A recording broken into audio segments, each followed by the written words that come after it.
NBA Cup final rematch. Here's Wemby on the Spurs trying to get one back on the Knicks. Yeah, we're looking forward to it. We owe them one. And we owe ourselves one more than anything. My guy doesn't even fit in the frame.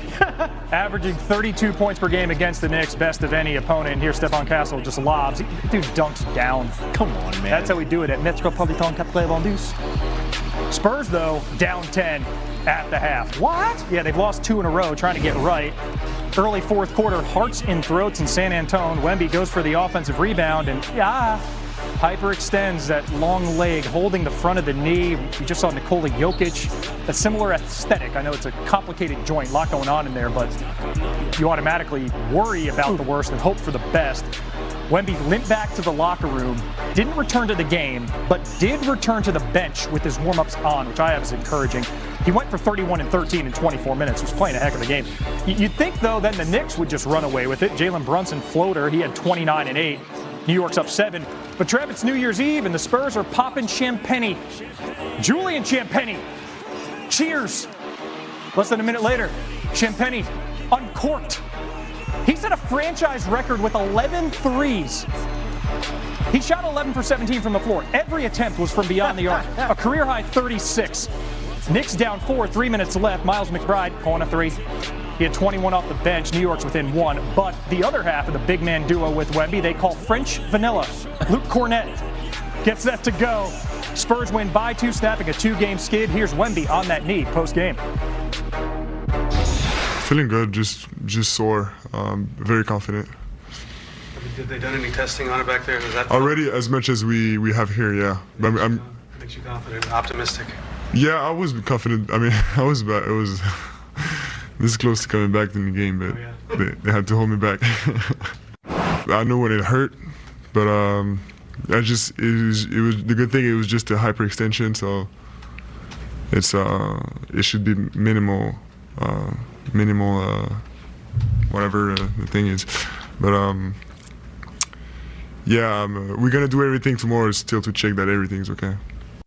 No, I mean, I expect to be back next game. I don't know what they expect, but and look, we're in December. And I'm not suggesting that the Knicks play 12 players in May, okay? But, when Mike Brown came in, one of the things he said was he was going to try to make a more dynamic offense that wasn't as based on Jalen Brunson. OG Anunoby and Mikal Bridges are having more effective offensive seasons. And he said they were going to play more guys. And, we're not playing 12 every night. They're using a whole bunch of second-round picks that they've had, Tyler Kolek being one of them. Their second-round pick from this year, who Diarra was picked like 51st or 52nd. He's in the rotation now. So, look, I mean, I don't want to, make, final pronouncements on the Knicks process. But, when they fired Tom Thibodeau, there was obviously a lot of pushback on that. And then their process to hire Mike Brown was not clean. But Mike Brown is executing the plan that he laid out when he got the job and what he said in the preseason. And the Knicks are playing very good basketball. They are, but it doesn't matter. Because it doesn't matter if they don't make... Well, welcome to the new year. No, but if you fire your coach after making the conference finals for the first time in 25 years, there's only one thing that matters, which is making the finals. That's not a criticism of Mike Brown. He's doing a great job. He is following through on all the things you said are true. But at the end of the day, if the Knicks lose in the first or second round of the playoffs, or even probably, frankly, with as wide open as the East is, if they lose again in the conference finals, it's not going to matter. So all of this is good, and it's all building in going in a good direction, and Tyler Kolek, his emergence has been a positive development. If Diarra can continue to be a player that can be impactful for them off the bench, that is a positive development. Miles McBride's had a really good season, building out what he's done in the past. That's a positive development. They've got Mikal Bridges playing great. He's hitting a ton of shots. That's a positive development. All these things are positive developments. But the Knicks are only going to be judged at the end of the day by how far they get in May and June. And that's just the reality of the situation they're in. And with the Eastern Conference being completely wide open, and they are the clear favorites, simply no disrespect to the Pistons, who've had an awesome season. I think right now they're beating the Lakers. However, the Pistons haven't won a playoff series in almost 20 years. So to say they're the favorites, like, they have to show they can do it first.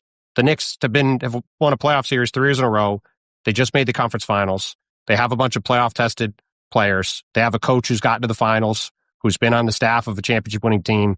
Like, they are set up to get there.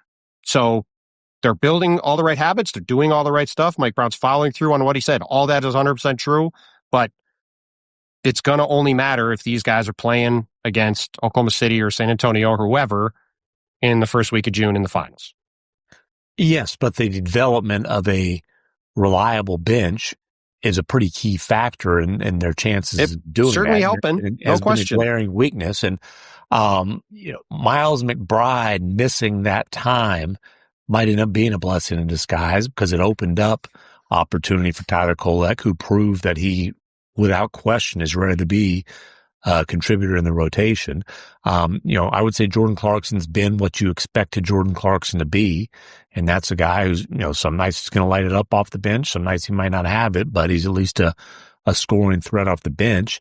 Yabusele has been a disappointment, but I think they've at least got more depth than they've had, more like real depth than they've had. And by the way, Wendy, you mentioned 12 guys playing. That's with Josh Hart and Mitchell Robinson out, 2 of their top So 6 guys. Listen, so Leon Rose gets a lot of credit for building this Knicks roster. And look, nothing really matters unless Jalen Brunson. The Jalen Brunson move is the king move, right? It's you acquire in free agency an all NBA player like this. But they've got this old master running their scouting, Walt Perrin. And, you look at this team, Miles McBride's 2nd round pick, Tyler Kolek's 2nd round pick.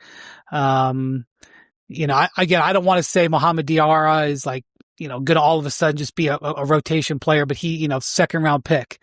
I don't want to get so excited about Ariel Huck-Porty, but I think he was picked in the 50s and he's been in the rotation. Like, we get on teams for not drafting well, and the Knicks have traded away a bunch of picks. But, for the New York Knicks to be stocking their roster with 2nd-round picks. Yeah, they're doing all the right all the right stuff. Like, everything you said is right. Like, both you guys, like, the depth has been impressive. Like you said, McMahon, I would say 100% the McBride injury has been a blessing for the Knicks because he gave Kolek an opportunity and he has showed McBride's back now and playing well. No, and but they can play together, and like, he wasn't probably going to get this kind of opportunity unless McBride got hurt and he had to play and he had some big games, and now he's going to play probably consistently in the rotation. Yep. And like, all these things are good. Like, they're doing all the right stuff, but like, they can build all these building blocks in December that they want. It's only going to matter if it translates in the spring. And that's what the point of right now is, and it's all trending in a good direction, but like, that's the thing that's hanging over the Knicks, right? Like, the Pistons, everything's gravy for the Pistons. Like, Pistons get to the conference semifinals, have a tough series and lose. That's an amazing season. They make the conference finals, let alone the NBA finals. That's an unbelievable season for where they've been. But for the Knicks, this is all about, they got to win 3 series. They got to do it, and that's what Mike Brown has to do. It's what he got hired to do. Because, like I said, if Tom Thibodeau, it was not acceptable for him to lose in the conference finals for the first time in 25 years, then that was what the barrier for entry was for Mike Brown when he took the job. Fair enough. You got to make the finals. I've also, early on, there was some friction with Karl Towns, and his shots are down. He is asked to doing a little bit more grunt work. He's still having an excellent season. Almost certainly going to be an all-star. He's averaging 22 and 12. He and Mike Brown are in a good place right now, from what I'm told. And by the way, his shooting has started to come up too. Now he's shooting 36% and from 3, and that was not anywhere near 36% at one point. So like, his numbers are starting to normalize, and he's doing all the Karl Towns things. His December percentages are really good. It's like 52 and 45. Okay. Yeah, he's such a good shooter and scorer that he wasn't going to be below his percentages forever. And, that's... I'm told... Yeah, it's... again, we're just doing a December 30th check-in, but I'm told all is well on that front. So we'll see. Knicks, now that we've said all that, the Spurs will win by 30. You talked about the group chat earlier, McMahon. You reached into your football background in the group chat as you were watching the Spurs play Cavs Corner on Monday night. A couple old Parcellisms came to mind. Don't eat the cheese and put away the anointing oil. I think both of those fit in this case. And certainly we were dousing those Spurs with anointing oil. And hey, rightfully so. I mean, they beat the defending champion, absolute juggernaut Oklahoma City Thunder 3 times in 12 days, as old Michael Country Wright called it, the 12 days of Christmas for the San Antonio Spurs. And they're banging the drum. Boom, boom, boom, boom. You know, we haven't seen the drum in a while. Yeah, but further guaranteeing a Spurs win on Wednesday. So that was why the anointing oil got busted out. They gave us good reason to bust it out, but they ate the cheese, right? And Mitch Johnson basically said they disrespected the basketball gods when they came out and laid that egg against the Jazz. They laid another egg against a Cleveland team that certainly has its fair share of issues. And what the Spurs have shown us is how high their ceiling is. But when your ceiling's that high, it's one thing to deal with adversity. You hear that a lot. Dealing with success can be a challenge too. And, like going back to the preseason, being around the Thunder, Dagonaut talking about the distractions of being the defending champions. It was the distractions of knocking off the defending champs a few times in such a short span. And, just dealing with the success, feeling like, okay, you've arrived. Well, this is a prove it every night kind of league. And I think it shouldn't be shocking. They had that kind of letdown, that kind of setback with a couple of home losses against teams that they should be beating. But it's a reminder, this is still a very young team. It's still a team that's, on the climb, early in the learning process. And, especially with the talent like Wemby, the highs are going to be awfully high. What's the floor? How consistent can you be? The MVPs are some of the most consistent players in the league, not just some of those dominant players in the league. And eating the cheese, taking the bait, that's the reference, like caught in the trap. Yeah, letting people gas you up, whatever you want to call it. But yeah, Parcells and they didn't have a lot of success in Dallas, just to be clear, but he was famous for all these things. There was one week where the guy showed up to the practice facility, the players showed up at the practice facility, and there's mouse traps hanging from the ceiling of the locker room. Maybe the thing is, what manager had to do that job? Hey, you can do that in their shiny new suite, pretty practice facility. But if you put the mouse traps in the locker room at the arena, you probably end up might catch some stuff. Well, yeah, like dead bats and who knows Snakes. What else might. There was a freaking snake. I covered that. It was in the Portland Trailblazers locker room during the playoff series. God, I forget who it was. I wish I remember. One of the players on the Blazers wasn't real fond of snakes, and he shrieked. Who is real fond of snakes? Well, this guy shrieked and jumped up on top of the locker.